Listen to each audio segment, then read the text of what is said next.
Hello, everyone. Welcome again to another Teacher Joseph podcast. This week, from my weekly lesson, we're discussing the word charity, giving things for free and doing nice things for other people, often referred to as good deeds.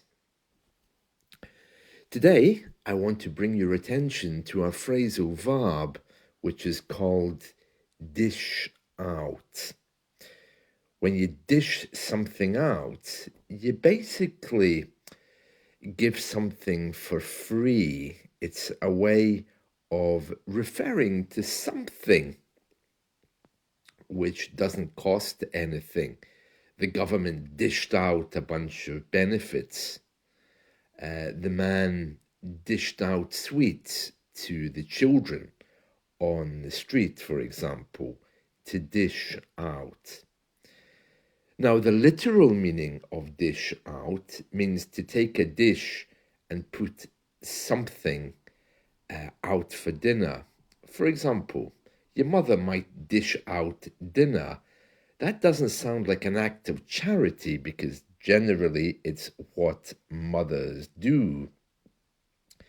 But it's very interesting, isn't it? So to dish out is often used cynically to talk about charity. Let me give you an example. Prisoners don't deserve the money that's dished out to them. Those bad kids, did you see that sweets were dished out to them? So it's used in a kind of negative way there. And that's the way we tend to hear it in the media.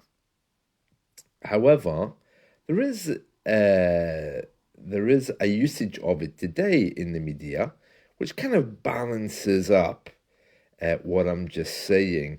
So let me just read that for you now. This is from the BBC today, reporting on the hurricane in Florida. It says that the government in Florida have been dishing out advice about how to stay safe during this event, during the hurricane. And interestingly, I've just refreshed that story and it's gone completely. And I'm wondering if maybe they've realized that dishing out in this case isn't the right thing to say, because it's rather odd to say someone's dishing out advice. Usually we dish out things to people in need, or your mother dishes out dinner.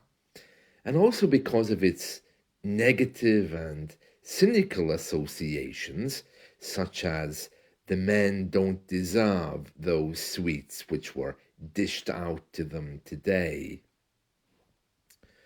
It's another reason why they might have thought that perhaps it's not a good idea to use this.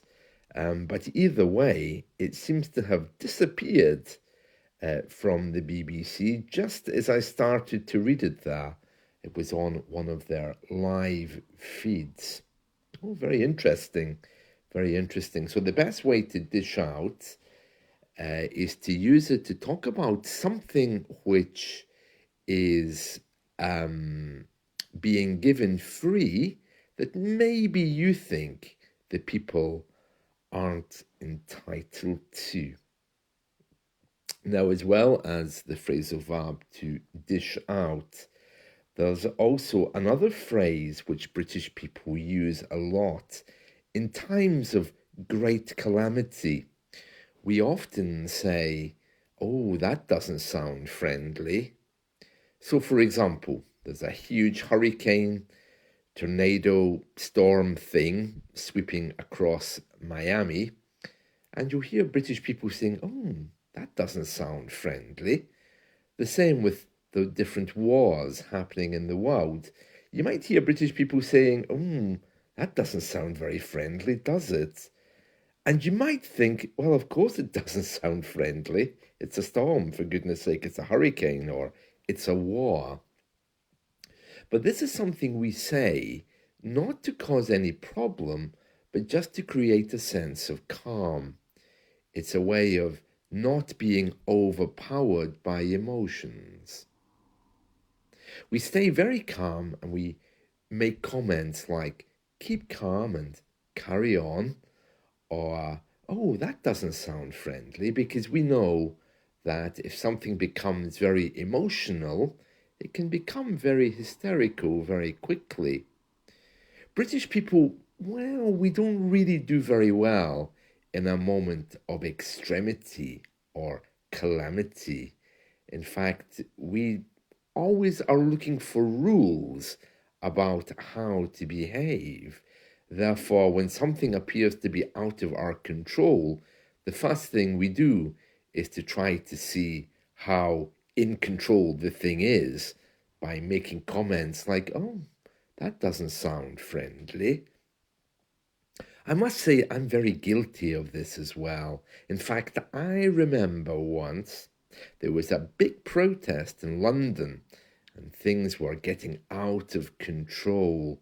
I think this must have been in the 2011 riots, I think. But anyway, I was standing on a street with my Hungarian friend, and we could hear noises in the distance of people running and cars being overturned. And I turned to my friend and I said, oh, that doesn't sound very friendly. And of course, my friend, who wasn't British, responded with, look, just we better move, run. So you can hear there that British people, we are not really the best at expressing ourselves in difficult times. Younger people now, I think, because of just different types of people, are particularly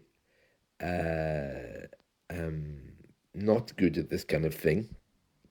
But I don't know. I think I can't stereotype and say everyone's like that. But certainly, younger people, it seems to me, don't really have a lot of communicative skills. But I don't know. That's just my impression. I'm not sure if that's right or not. So there we are. Two phrases for today: to dish out, and also that doesn't sound friendly. Now, today, as you know, we're talking about charity and doing good things for people. And with that in mind, I'd like to just read a story for you from the Guardian newspaper. It has a rather strange headline here without a conclusion, so I'm not quite sure what it's trying to tell us or what conclusions we should make. Let's see. Number of male care workers up as migrants ease the staffing crisis. So it's suggesting that more male care workers are up, and is also saying that those numbers are up because more migrants are working now in the care industry. Now, as you can imagine, Britain is an aging population, and there's many people here who are middle-aged or getting older, just like myself. We do need people to look after us, and up until the time of Brexit, this was taken care of by different people from across Europe or across the world who had the appropriate experience. That was stopped, and I think the new government is now making changes that allow different people to work in the care industry. Let's look through this story. By the way, I'm not talking here about nurses and doctors. I'm talking about the people who work in care homes, the people who come to your house, and they basically will help you to go to the bathroom. They will help to look after you. Many people here do that kind of work. It's considered difficult work, and people with little choices, it's what they do. Let's see here. It says 1 in 5 care workers in England are now men, the highest level on record, according to new figures showing that immigration is reducing the social care staffing crises. Care work traditionally has been female dominated, but men now make up 21% of the workforce in England. The first time they have represented more than a fifth of care workers since records began. The figures from the government-funded agency show that care work vacancy rates, I'm not sure I understand this. It says the figures from the government show the care work vacancy rate, which had made providing care difficult in some areas, has dropped from 10.6 to 8.3%. I'm not sure I understand that part. Care work vacancy rate. Okay, so the number of vacancies, they mean, I think, has gone down. Over the past 2 years, 185,000 international recruits of 130 nationalities came in and joined the workforce, and this offsetted the decline of 70,000 in the number of British workers. Okay, so what it's saying is 70,000 British workers, for whatever reason, no longer worked in care, so there was a number of vacancies, and they've brought in 185,000 people from other countries. To offset is when you take a figure and you compare it to a different figure to show a relative change. So in this case, bringing in 185,000 people from 130 nationalities is offsetting this decline of 70,000.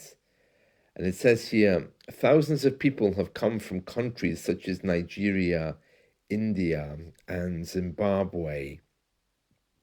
Yeah, interestingly enough, in the morning time, one of my neighbors, and my neighbors are all much older than I am, but I can see that there's a truck comes, and there are people there who come and help my neighbors, and they're I don't know where they're from exactly, but hearing their voices, they're clearly not British, which is very nice. I love diversity in all of its forms, but I wonder though about older people, how they would feel talking to someone who isn't the same nationality. Because older people grew up in communities when they knew their neighbors. They worked with people who lived in the same area, and also they went to school together. They came from the same economic background. It must be quite tough when someone comes into your home to help you that you have absolutely nothing in common with. Yeah, that would seem a bit strange for me, but then for me personally, well, I love people from all over the world. I spend my time talking to them. So I would love to practice my Spanish with a Spanish care worker, or to meet someone from Nigeria, for example. I love that kind of thing, but I can see why maybe some people wouldn't like it. It says here the average wage for a care worker is £11.58 an hour. £11.58, 14p above the national minimum wage and less than a typical McDonald's worker. Turnover is high, with a quarter of staff having left in the past year, and wages rising by only 10 pence an hour. Yeah, it's not easy work, that's for sure. It's not about being friendly with a person.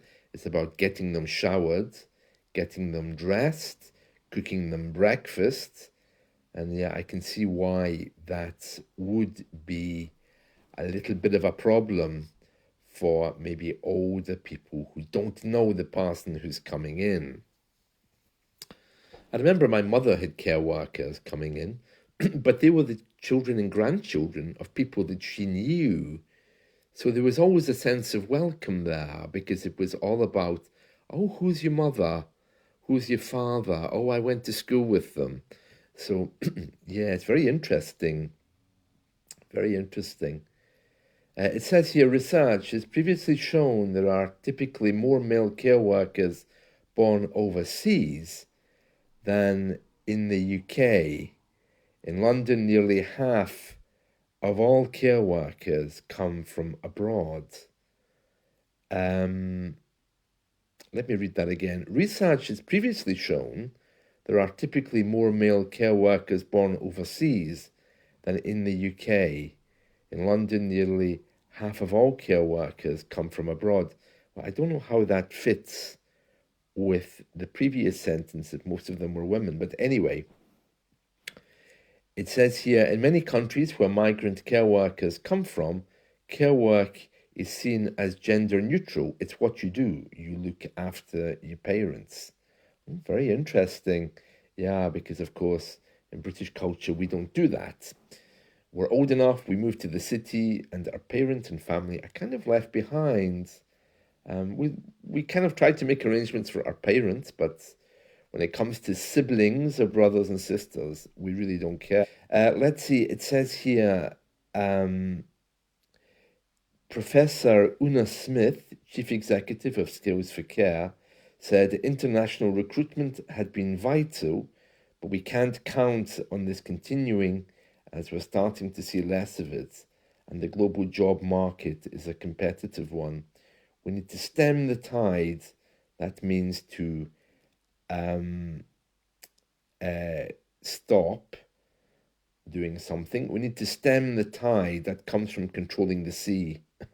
Yeah, we love controlling things. We need to stem the tide, it's a metaphor, of course, of British care workers who are leaving their jobs, and we can only do that by improving the quality of care roles so the sector can be more competitive in local job markets. Let me read that again. We need to stem the tide of British care workers who are leaving their jobs. I don't think they quite understand that the reason why British people are leaving these kind of jobs is because they're getting better ones. British people don't do menial tasks. That's why many of our supermarket deliveries, our trucks taking away the trash, it's not British people. And Brexit means that people can't move so freely. So British people are wondering, wow, why isn't my trash being cleared? Why isn't there a care worker for my mother? And it's quite simple. British people don't want to do that kind of work. So to say we need to control, to stem the tide of British care workers who are leaving, somebody somewhere isn't really understanding that British people, we don't want to do that, and we prefer living somewhere else. It's not British, frankly. So, yeah, there's a much deeper question there. But of course, with these kind of things, our government tend to only look at the symptom rather than deal with the problem. It sounds like if they had their way, they would probably force people to stay in the care sector. You will work in the care sector, that's it, you will have no choices. But of course, presumably, as time goes on, AI will take over the role and there will be robots and other things to make life easier for people so they won't need care in the community. Very interesting. And of course, no one's mentioned here as well that care in the community costs money. And that's another thing. And that's why they're not paid very much, I think. So, yeah, very interesting. But again, what's the takeaway from this story? What's the point of telling us this? Are they saying that immigration's back up? Are they saying that we have more care workers from other nationalities, are they telling us that something is wrong? There's no conclusion from this story. So, depending on your own view of immigration, of care work, who should look after the family, you can pull your own conclusions from this story. Well, I'm way over time today, so I'm going to leave this now. So let's talk again soon. See you all. Bye.